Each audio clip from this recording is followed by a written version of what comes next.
और सुना, तेरे घर में क्या चल रहा है? मेरे भाई साहब कैसे हैं? सभी घर में बढ़िया हैं। आयशा, वक्त कितनी जल्दी बीत गया ना। जब भी मैं कभी पुराने दिन याद करती हूँ तो ऐसा लगता है जैसे कल की ही बात हो। सही कहा, वो दिन भी क्या दिन थे। आयशा ऐसे बोल ही रही थी कि बातें करते करते ही वो अपने पुराने दिनों में खो गई। अरे आरती, आरती कहाँ गई? धप्पा! डरा दिया ना तुझे। क्यों छुपी हुई थी? ऐसे ही। तूने आज मुझे अपनी नई गुड़िया दिखाने को बुलाया था। कहाँ है तेरी नई गुड़िया? वो ये रही। अरे वाह, कितनी प्यारी गुड़िया है। चल आयशा, इससे खेलते हैं। दोनों सहेलियां गुड़िया का घर वगैरह बनाकर उससे खेलने लगी। आयशा और आरती में बहुत ही ज्यादा गहरी दोस्ती थी। वो दोनों एक दूसरे पर जान छिड़कती थीं और एक दूसरे के साथ घंटों घंटों समय गुजार देती थीं। एक बार रोजों का टाइम चल रहा था। कहाँ जा रही है? घर। अभी मत जा, अब तो असली मजे की बात है। क्या बात है? अब थोड़ी देर में हमारे घर में रोजा खोला जाएगा। अम्मी इफ्तारी में बहुत अच्छी अच्छी चीजें बनाती हैं, तू भी खा कर जाना। है? सच में? ठीक है। उस दिन आरती आयशा के घर में रुक गई। वैसे आयशा का परिवार बस गरीब था, इसीलिए वो कोई खास इफ्तारी तो बना नहीं पाए थे, लेकिन फिर भी उन्होंने आरती को खुशी से घर में रुकने की इजाजत दी। सभी के साथ रोजा इफ्तार कर आरती घर आ गई। ऐसे ही सिलसिला चलते चलते दोनों सहेलियां अब बड़ी हो चुकी थीं, लेकिन उनकी दोस्ती में कोई कमी नहीं आई थी। आयशा, आज तू मेरे साथ शॉपिंग करने चलना। तू तो जानती है मैं कोई ड्रेस सेलेक्ट करने में कितना टाइम लगा देती हूँ। अगर तू साथ होगी तो काम जल्दी हो जाएगा। ठीक है, मैं चल लूंगी, लेकिन तू बता तो, इतने दिनों से तू घर क्यों नहीं आई? अरे मैं अभी 3 दिन पहले ही तो आई थी। मैं तो तेरे घर रोजाना आती हूँ। आज तुझे भी मेरे साथ घर चलना पड़ेगा। हम शॉपिंग के बाद मेरे ही घर चलेंगे। अच्छा ठीक है बाबा, मैं चलूंगी, लेकिन 1 मिनट, ये तो रमजान चल रहे हैं ना? हाँ चल रहे हैं, तो क्या हुआ? आयशा, मुझे तेरे घर की इफ्तारी खानी है। अच्छा ठीक है, आज शाम को घर पर ही रुक जाना, जो भी अम्मी बनाएंगी वही खा लेना। यम, मुझे रोजों की इफ्तारी बहुत पसंद है। आरती और आयशा दोनों शॉपिंग करने चली गईं। उसके बाद आरती अपने घर जाने के बजाय आयशा के घर आ गई, जहां उसकी अम्मी इफ्तारी की ही तैयारी कर रही थी। Hello aunty. अरे आरती बेटा, बड़े दिनों बाद आई। चल अच्छा है, अब यहाँ से रोजा इफ्तार कर जाना। ठीक है आंटी।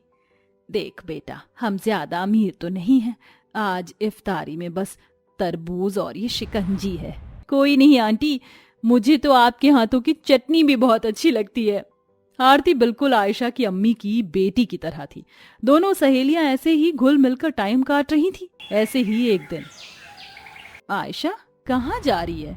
अब खाना खाकर जाना।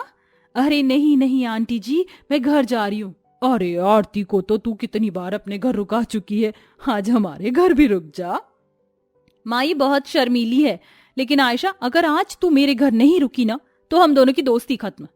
अच्छा पापा ठीक है, मैं रुक जाती हूँ। बहुत अच्छे, अब तुम दोनों लड़कियां जो करना चाहो वो कर लो, तब तक मैं खाना बना लेती हूँ। आरती के घर रुककर भी आयशा को बहुत मजा आया। ऐसे ही उनकी दोस्ती का सिलसिला चल रहा था कि दोनों सहेलियों की शादी का समय आ गया।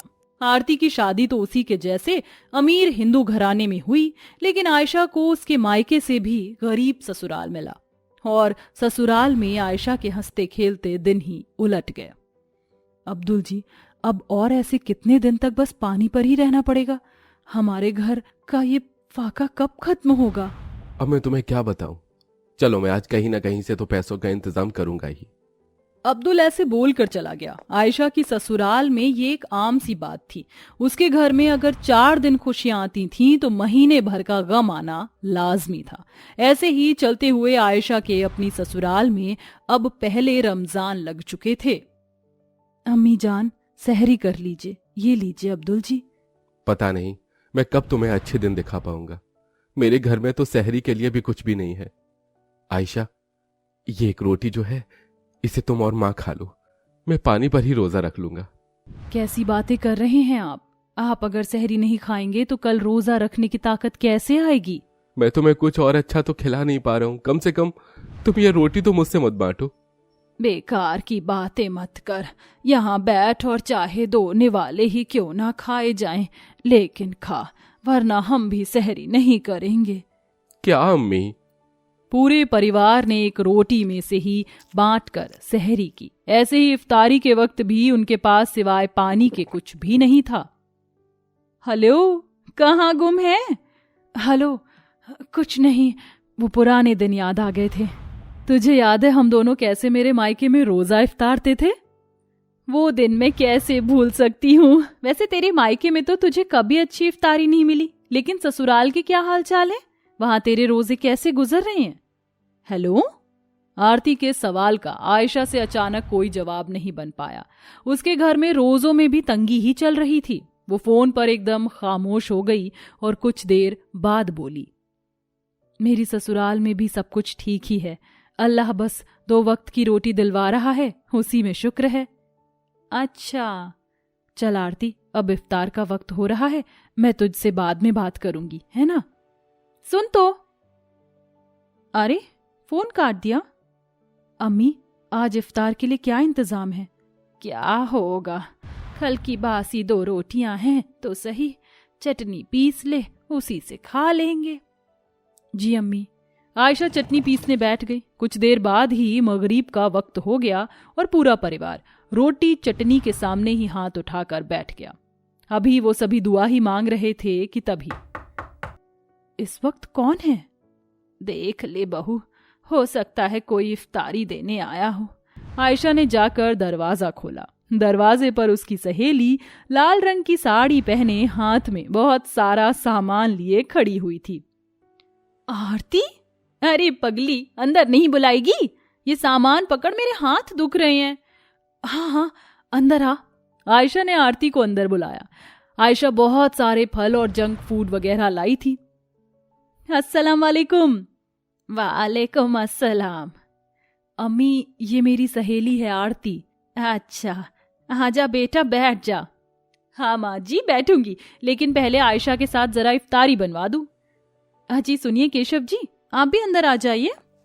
अरे जीजा जी, आप भी आए हैं, बैठिए। साली जी, पहले ये सामान लीजिए। आज हम तेरे साथ रोजा इफ्तारने आए हैं? लेकिन बेटा तुम तो। जानती हूँ माँ जी आप क्या कहेंगी, लेकिन हर साल आयशा के घर रोजा इफ्तारने आती थी मैं। मुझे ये दिन बहुत अच्छे लगते हैं और मैं यहाँ रोजा खोलने आई हूँ। चल आयशा, जो सामान मैं लेकर आई हूँ जल्दी से इससे इफ्तारी बनवा। दोनों सहेलियां इफ्तारी बनाने लगी और केशव अब्दुल से बातें करने लगा। इफ्तारी बनाते बनाते ही आयशा बोली, मैं जानती हूँ तेरा रोजा खोलने का तो एक बहाना है, तू यहाँ मेरी मदद के लिए आई है ना? तुझे कैसे पता चला कि मेरे घर में किल्लत है? तेरी चुप्पी ने ही सब कुछ बता दिया था। बचपन से ही तुझे जानती हूँ, तेरी रग रग से वाकिफ हूँ। चल अब जल्दी कर, सभी इंतजार कर रहे हैं।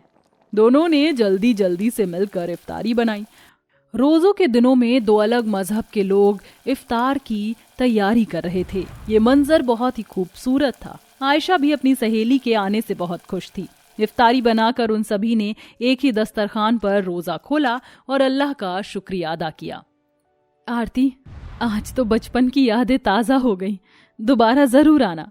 हाँ बेटा, जरूर आना, हमें भी अच्छा लगा जो तू आई। शुक्रिया माँ जी।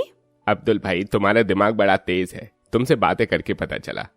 अगर तुम्हें एतराज ना हो तो मेरी फैक्ट्री के हिसाब किताब को संभालने का काम करोगे? क्या सच? मुझे आपके जैसा ही सीधा साधा लेकिन तेज दिमाग का बंदा चाहिए था।